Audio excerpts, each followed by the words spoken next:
সব মেয়েকে বিবাহ করা যাবে না। তিনি বলছেন তুনকাহুল মানাতলে আরবাইন, মেয়েদেরকে বিবাহ করা হয় চারটা জিনিস দেখে। পুরুষের এটা বৈশিষ্ট্য, পুরুষের এটা চরিত্র, পুরুষের এটা চাল চলন, পুরুষের এটা অভ্যাস। তারা বিবাহ করলে চারটা জিনিস দেখে। এক, লে মা লেহা, মেয়েটা ধনী কিনা এটা দেখে।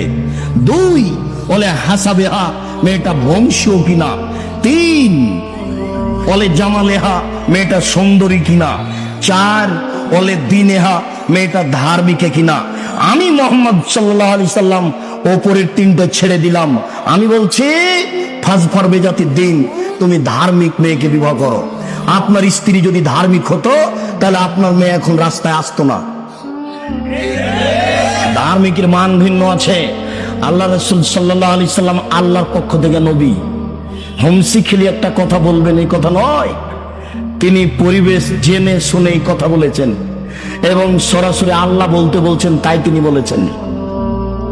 তিন, ক্ষমতা আছে ভালো কথা, ধার্মিক মেয়েকে বিবাহ করেছেন ভালো কথা। বাসর ঘরে আর একটা কাজ আছে, ভাবি বাসর ঘর সাজাবে না। ভাবি যদি বাসর ঘর সাজাই তাহলে তো বাসর ঘরের শুরুতেই জেনা। চাচা তো বোন যদি সাজাই, খালা তো বোন যদি বাসর ঘর সাজাই, তাহলে তো বিবাহের সূচনাতে জেনা শুরু হলো। কত ভাবি আর কত খালাতো বোন আর কত মামাতো বোন, মনে হচ্ছে যে জেনার কারখানা। নাউজুবিল্লাহ।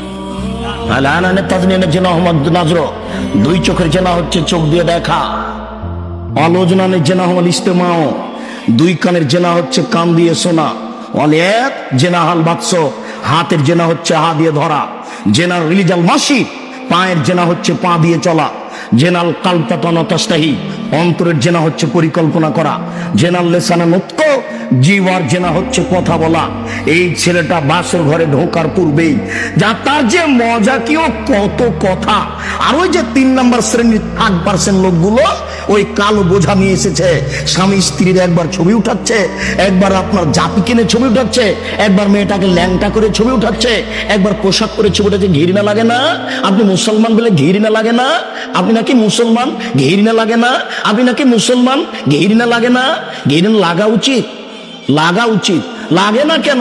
লাগা উচিত। লাগে না কেন? লাগা উচিত। লজ্জা ভিতরে নেই এই জন্য লাগে না।